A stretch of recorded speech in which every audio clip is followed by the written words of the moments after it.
భారతీయ శిక్షా స్మృతి ఐపీసీలోని section 349 criminal చట్టం సందర్భంలో బలంని నిర్వచిస్తుంది.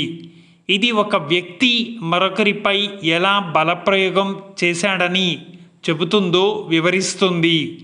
ఇది ఒక వ్యక్తికి కదలికను కలిగించడం, కదలికను మార్చడం లేదా కదలికను నిలిపివేయడం ద్వారా లేదా ఆ వ్యక్తితో సంబంధంలోకి వచ్చే పదార్థానికి అదేవిధంగా కారణమవడం ద్వారా జరుగుతుంది. ఇక్కడ మరింత వివరణ తెలుసుకుందాం.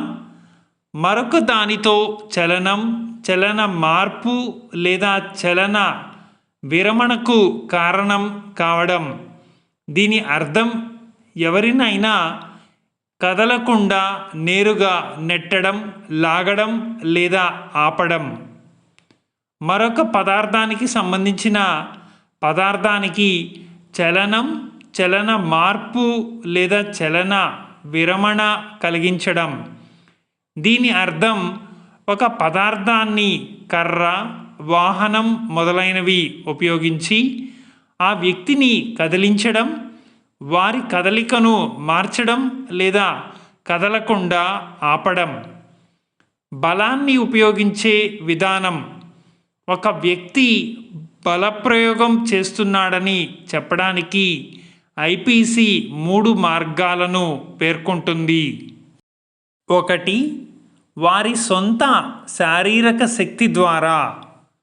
కదలికను కలిగించడానికి వారి సొంత శారీరక బలాన్ని ఉపయోగించడం. 2. ఒక పదార్థాన్ని పారవేయడం ద్వారా. వ్యక్తి తదుపరి చర్య తీసుకోకుండానే ఒక పదార్థాన్ని కదలికకు కారణమయ్యే విధంగా అమర్చడం. 3. జంతువులను ప్రేరేపించడం ద్వారా.